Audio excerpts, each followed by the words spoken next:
You ever thought the answer was just basic human decency? You ever thought maybe this whole Gen Z stereotype could be eradicated if we just held open doors for one another, smiled at each other as we walked by in the street, and initiated small talk in the elevator? Now, before you roll your eyes at me, which you'd be justified in rolling your eyes at me if I just stopped there, let me explain a little bit at least. Let me at least try to convince you why treating every person around you as a neighbor actually improves not only their lives, but your life quite a bit, and the amount of luck you tend to receive. Because I know a lot of people feel like they're just straight up less lucky than other people.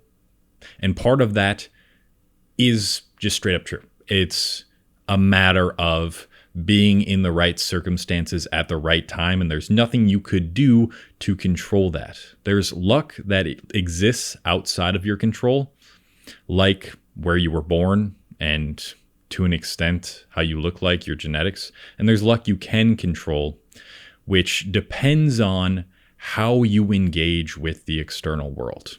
Now, I watched this clip of Scott Galloway. I like him. He's got some good takes, talking about what it takes for a woman to desire you and to like you and what she's looking for in a partner. And obviously, having a future is important. Having some sort of future goal, something you are working towards, is like the foundation, one of the foundations. If she doesn't see that you are constantly working towards having a purpose, or you have a purpose right now and you're trying to get better at it, like most women after a couple years who are over the age of 18 just straight up aren't going to take the relationship seriously after a certain point, because it's like, well, where is this actually headed? But another part of that desiring is from how she sees you treat other people. Now, I usually find, and most people say this, that in order to see how your potential partner is going to treat you, you should watch and observe their relationship with their mother.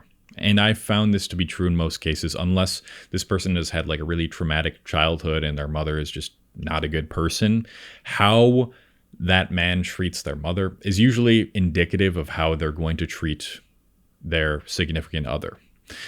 And specifically, he went into like how the man is interacting even with people who aren't his mother in real life. Is he holding doors for other people? Is he clearly trying to make society feel like it's a place worth living, and like instilling hope in other people through the way he treats other people?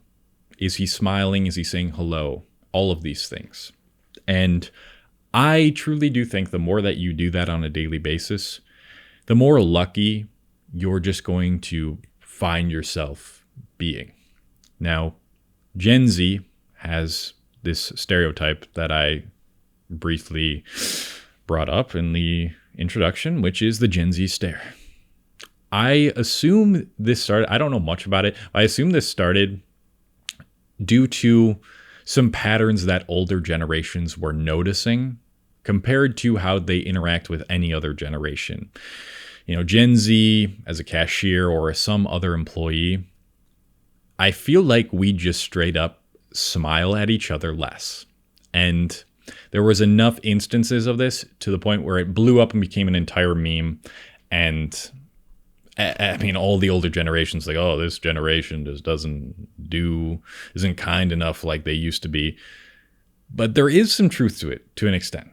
When I walk by people in my neighborhood and they're under the age of 40, I find that they will not make eye contact with me as we walk by each other. At the very most, they're going to quickly glance at me and then look down again.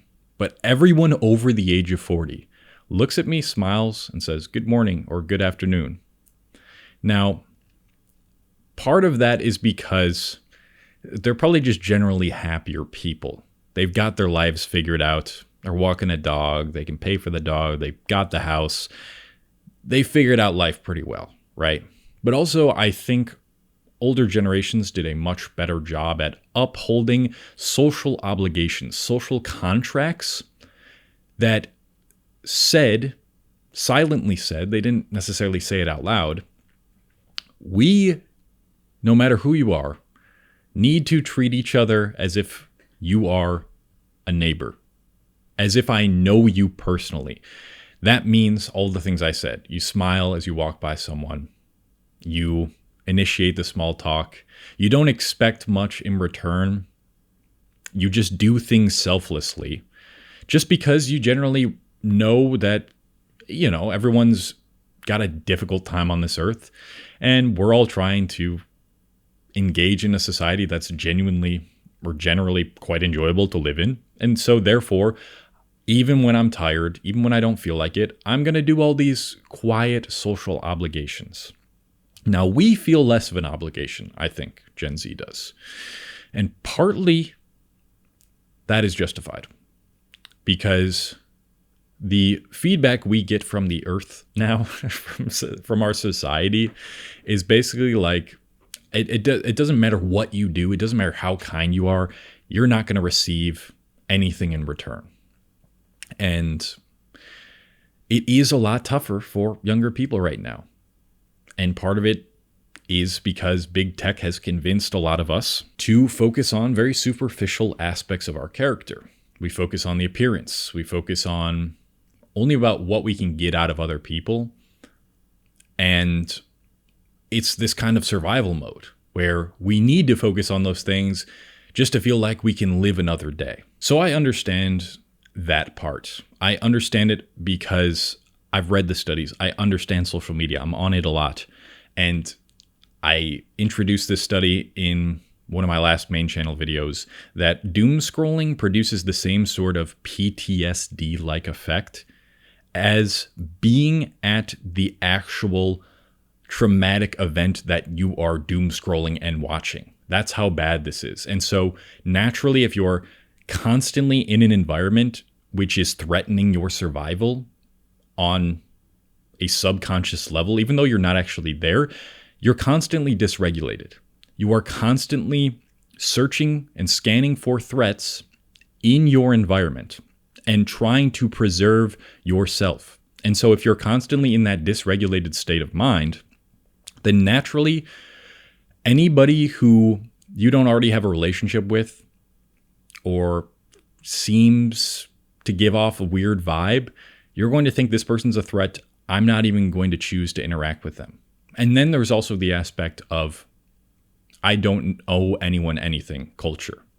And this is also it's a result of what we focus on and what basically the systemic issues have created us to focus on. There are external circumstances that we could not control. We are just brought up in a society in which these things are valued, in which we put our focus on these things. And naturally, it led more young people to think, you don't owe anyone anything. Just focus on yourself. Self-improvement was fucking huge a couple years ago. I mean, it still is. And we are all very individualistic and isolated. And we believe that anything that inconveniences us, that would take away from our health, is just not worth doing. And if that's the case, if you genuinely thought that, well, you're never going to interact with anyone, because interacting with people requires you to put yourself in situations in which your mental health might suffer a little bit, in which you might get rejected or judged, in situations where you physically exert yourself to help someone fucking move their furniture or whatever. Stuff like that. I'm just talking about these small instances of kindness in humanity that I feel like a decent amount of us are less willing to do. And that's why I understand it. But my life improved so much, and my luck improved so much when I broke away from this thinking that I'm kind of expecting the worst from people and just straight up was kind to other people in real life, treated them as my neighbor without any need for reciprocation. And most of the times they do reciprocate because it feels so rare. Maybe in this era, I don't want to go off too much into that. Like these days, kids are yada yada. Like, because it's probably not true. But Partially it is. And what that requires you to do is steel man other people's identity, even when it really feels like you are tired and you don't want to, and it's like, why would I do this? Steel manning, if you don't know, is used in philosophical debates to strengthen the other person's argument. Now, you might be asking, why the hell would I want to do that? Well, it's actually extremely effective in debates to rationalize the other person and to perhaps give yourself a better point of view on why the person might be arguing for what they're arguing for. So let's say you are arguing against someone who wanted to ban abortion. And they say, I want to ban it because in history, these certain laws have caused these certain people to suffer, yada, yada, yada, or the fetus at this point is a living human being. And they're kind of vague about it. You then say, oh, so what you mean here is that the fetus in this state can actually produce complex emotions and therefore should be treated like a human, yada, yada, yada. You steel man their argument by making it better. And by doing so, you allow yourself to tackle their argument better and also to see it from their point of view, even if they're not good at exhibiting it. And that's the point to transport over to steel manning someone's identity. When I say steel manning someone's identity, I mean you actively choose to see the best in people. And that takes a lot of rewiring, especially if the world and the feedback it's given you up until this point in your life has taught you to generally not trust other people. So what I had to do really was ask myself in every single situation, what interests this person? What excites this person? Why might this person be struggling with what they're struggling with or look at me the way they're looking at me? And how does it reflect how they feel, their actions? And I constantly try to see why they feel the way they do. And then also, what's something positive I can take away from whatever interaction I'm having with this person? And it might just be like, I notice something about their outfit and give them a compliment. Or I just might smile at them because I'm choosing to see them as my neighbor, as someone that maybe I can learn from, that maybe could be a good friend, even if it's like an interaction that could not make them be friends with me ever. I'm just choosing to see it that way. And so I choose to smile and say hello and say good morning, good afternoon, just because that's the type of person I would want to see be exhibited in the world more. Not because, if I do this, then maybe more people will like me or more people will want to hang out with me. Simply just because, I want to see more of that in the world. And I don't want this stereotype of us Gen Zers having some sort of fucking stare. The more that I've found that I do that, the more generally positive I feel on a daily basis. Like, you have no idea how much of an impact just fucking smiling at someone or holding the door for someone or treating other people as if they're almost a part of your family, but at the very least, just like a friend of yours, a close friend of yours, and genuinely trying to help them with whatever, it just goes such a long way. And then the luck eventually kicks in. And this shouldn't be your priority for doing this, but I'm going to explain it anyway because it might feel like an incentive. The more that I find that I do this, the more people want to reach out to me and talk to me. The more people want to stand near me and can feel that I'm just giving off a positive energy. The more that people just walk away and I can tell that they're smiling and they feel better than they did when I walked by them. And that does something, man. That does something to you. It does something to them. And you have no idea the type of influence that has on the rest of the fucking day, man. Like if you change that person's day just by doing that, then imagine how many people they interact with in that day. Imagine they interact with like 5 other people. And because you did that, then the 5 people that they interact with feel better because that person felt better. And then so on and so on. Like, you just don't get it because you're not seeing it or feeling it. And when I say energy, you might be fucking rolling your eyes, but let's just keep it a buck. Let's remove all the mysticism and woo-woo out of it. You can intuitively feel when someone's happy or sad when you're with them, even if they're like acting. And so even if you are genuinely happy, if you are deciding I'm going to steelman people's identities, I'm going to choose to see the best in them, that's your belief. That's your beliefs and your thoughts going into every social interaction, and you're interested in other people. I promise you, naturally, people are just going to treat you better. And yeah, listen, there's other reasons people treat you poorly or better regarding your appearance, but I swear to God, that plays a part. That absolutely plays a part. And I think, shit, man, we don't uphold those social obligations to just be kind to our neighbors and treat them as if we actually fucking know people anymore. As if they're close to us, and inconvenience ourselves and do those things even when we don't want to, which I feel, maybe it's a boomer take, previous generations were better at doing because they got more of a reward from it. But in our case, just don't fucking think about the reward, man. Just think about how everyone has something they're going through, how you can have an impact on that person's life simply by doing the easiest things, which are holding the doors, smiling, the small talk. And even if they don't reciprocate, even if they feel like, I don't want to fucking interact with this person, whatever, man.